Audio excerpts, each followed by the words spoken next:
Salut à tous, on continue avec Tintin en Amérique. Et donc la dernière vignette c'était celle-ci, hein.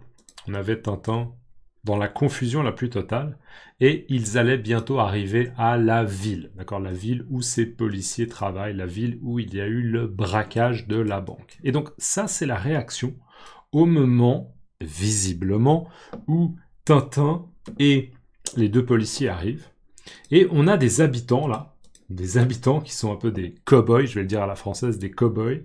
Ils ont tous des revolvers, des pistolets, des revolvers, tous des chapeaux. Et ils disent « Les voilà, ils viennent d'arriver avec le criminel, lynchons-le !» Okay. Les voilà, ils viennent d'arriver avec le criminel, lynchons-le !» Donc, les voilà. Les voilà, c'est qui? C'est les deux policiers et le criminel. D'accord? Donc, les trois personnes. Les deux policiers et Tintin. Mais Tintin, nous, on sait, c'est pas criminel. Ouais, criminel, c'est un terme, c'est pas très précis parce que, ouais, si en fait il a tué quelqu'un, mais le gangster, d'accord. C'est Tintin, on sait que c'est pas le gangster, d'accord. Mais eux, ils ont l'impression, révision, hein, ils pensent que Tintin c'est le gangster. Donc les voilà, les trois hommes qu'on attendait sont là, ils viennent d'arriver, ça veut dire qu'ils sont arrivés il y a peut-être 30 secondes, 1 minute, 2 minutes, c'est très récent, d'accord? Ils viennent d'arriver avec le criminel, donc les deux policiers sont là avec le criminel. Ils sont là. Le criminel, c'est Tintin. Et là, il y en a un qui dit « Lynchons-le ! Lynchons-le !» Donc, pour moi, lyncher, ça peut être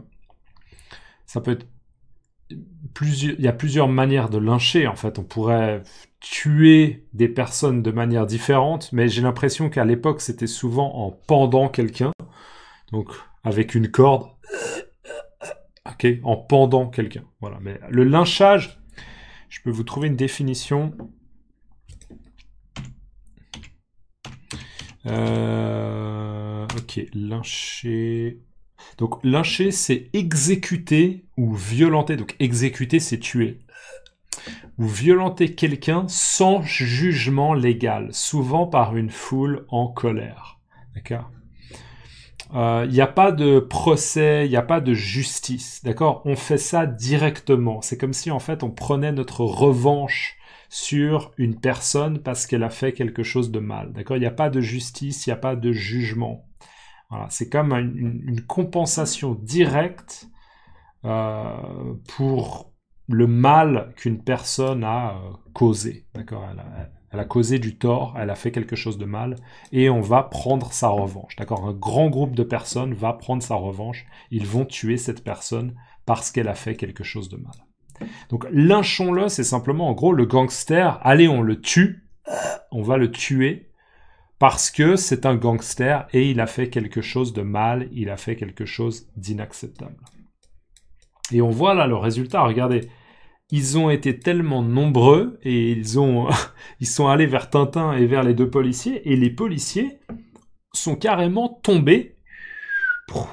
Ils sont carrément tombés de leur cheval respectif, ou de leurs chevaux, les deux chevaux, ou bien chacun de leur cheval respectif. Et on les voit, ils sont sans chapeau, au sol, et on ne sait pas où sont leurs chevaux. Et là, on a visiblement un des policiers qui dit « Rien à faire, Fred, ils vont le lyncher. » D'accord ? Rien à faire, Fred, ils vont le lyncher. Donc lui, il parle à lui qui s'appelle Fred, visiblement, et il lui dit « Rien à faire. » Rien à faire, ça veut dire on n'a pas d'autre alternative. On n'a pas le choix. D'accord ? Il n'y a rien qu'on puisse faire. On n'a pas d'autre option, on n'a pas le choix, on n'a pas d'autre possibilité. Rien à faire, Fred, ils vont le lyncher. Donc même si les deux hommes, peut-être qu'ils ont dit « Stop, d'accord, laissez la justice faire son travail, laissez la police faire son travail. Nous devons juger cet homme, d'accord ? Cet homme mérite un procès. Un procès, c'est un moment où on évalue ce qu'une personne a fait, ce qu'elle n'a pas fait, ce qu'elle a fait, ce qu'elle n'a pas fait, et on va juger. Ok, cette personne, elle a fait quelque chose d'inacceptable et elle va aller en prison pendant 10 ans, pendant 20 ans, ok, etc. Le jugement d'une personne. Mais là, il dit, ils vont le lyncher, d'accord ? Il ne va pas y avoir de justice, de jugement, ils vont le tuer directement. Rien à faire, Fred. Ils vont le lyncher. Et le là, c'est bien Tintin. Et en effet, ils ont tout à fait raison. Regardez, là, on a un homme qui s'apprête à pendre Tintin et son chien, d'ailleurs. D'accord? Donc, Tintin et Milou vont être pendus. D'accord?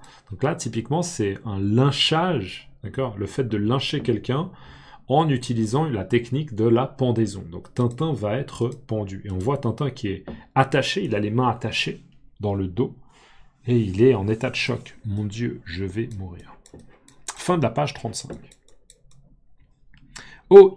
Alors, le mot ois, enfin, cette espèce de, onomatopée, c'est pas vraiment une onomatopée, c'est pas vraiment une onomatopée, mais c'est quelque chose qu'on dit quand on est en train de tirer quelque chose. Ois, d'accord. Donc, lui, il tire la corde pour faire monter Tintin et pour que Tintin ne puisse plus respirer, d'accord, parce que c'est ce qu'on appelle un nœud coulant. Hein. Là, il y a, la corde, elle fait un nœud coulant, et un nœud coulant, c'est quelque chose, quand on tire dessus, ça serre. Et on peut plus respirer, d'accord? Donc, Ois, on voit Tintin qui déjà commence à souffrir, qui a du mal à respirer, et Milou, c'est la même chose. Et là, qu'est-ce qui se passe? La corde a cédé, d'accord? La corde, elle s'est cassée. La corde s'est cassée, ou bien la corde a cédé, d'accord? Elle s'est cassée à un endroit, d'accord? Elle a cédé et du coup, Tintin et Milou tombent par terre. Mais heureusement pour eux, ils peuvent quand même respirer parce que du coup, il n'y a plus la même pression sur le nœud coulant et donc ils peuvent respirer à nouveau. Donc on peut dire qu'ils ont un moment de répit. Ça, c'est ce qu'on appelle un moment de répit. C'est un moment un peu où la situation était horrible, mais maintenant la situation, elle est mauvaise, mais ils ont quelques secondes pour respirer. Ils ont un moment de répit, d'accord? Et là, en fait, on voit le public, parce qu'il y a un public, il y a des hommes qui sont là. Ouais, tuez-le, c'est un gangster, il a braqué la banque, d'accord? C'est le public. Et on les voit, ils sont très très contents, ils se disent... En fait, ils se moquent de cet homme-là, d'accord? Ils disent, ah, t'es trop nul, t'as même pas réussi à le tuer, ah, t'es trop nul, d'accord? Tes compétences sont mauvaises, tu n'arrives pas à utiliser une corde... Tu n'arrives pas à utiliser ta corde de la bonne manière pour tuer cet homme-là, d'accord? Il se moque de cet homme.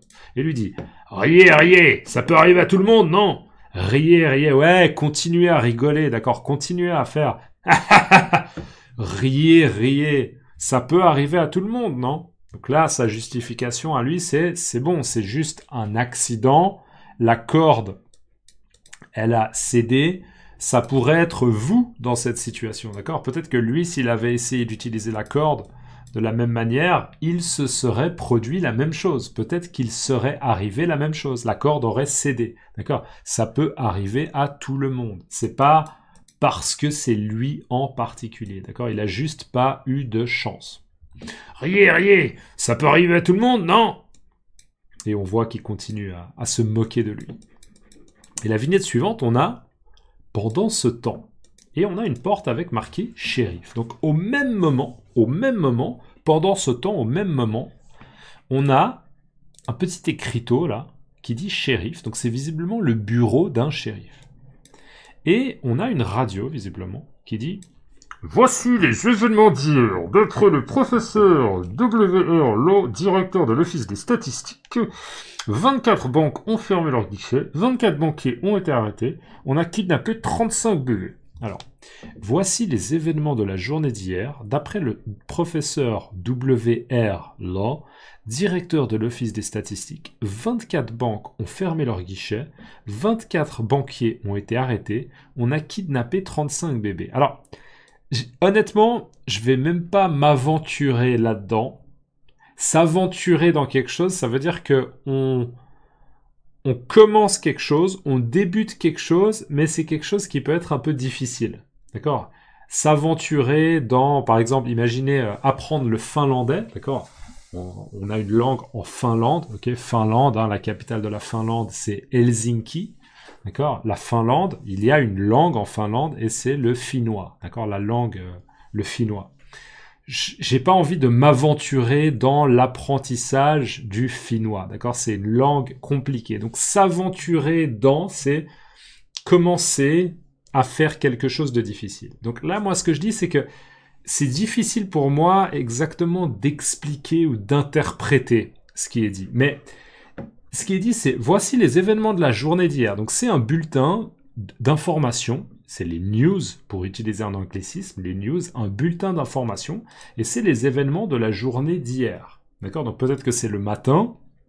Je crois que c'est le matin. Ouais, peu importe. En tout cas, c'est les événements de la journée d'hier. C'est-à-dire ce qui s'est passé hier. D'accord? Pas aujourd'hui, pas demain, mais hier, le jour d'avant. Voici les événements de la journée d'hier. D'après le professeur W.R. Law, directeur de l'Office des statistiques, donc on a un professeur, une personne instruite, d'accord, qui est un peu...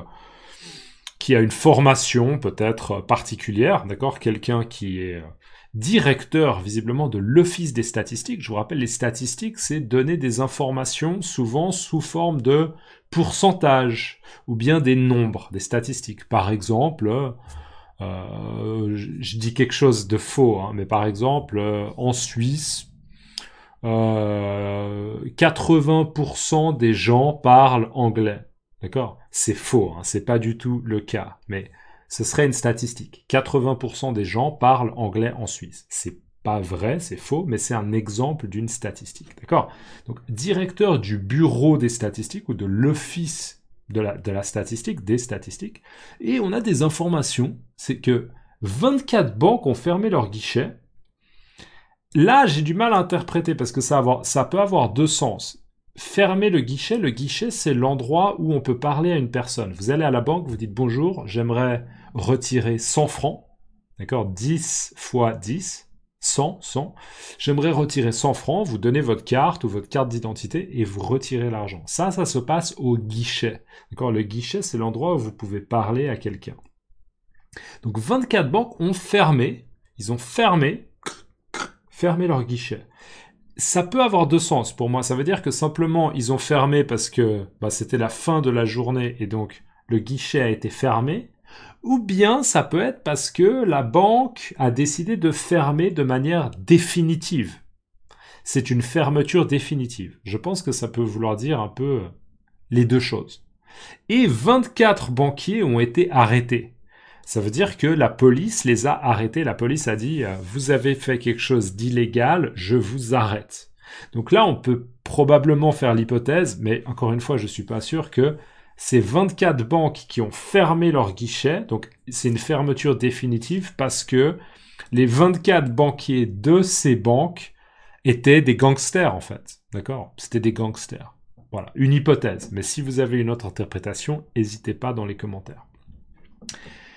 Et on a kidnappé 35 bébés. C'est-à-dire, là, on ne sait pas exactement si hier, partout aux États-Unis, il y a 35 bébés qui ont été kidnappés, ou si c'est d'un coup, il y a eu un kidnapping de 35 bébés. Ce qui serait assez étrange, d'accord? Difficile à imaginer. Donc, je ne sais pas exactement quelle est l'intention, s'il y a une intention un peu humoristique.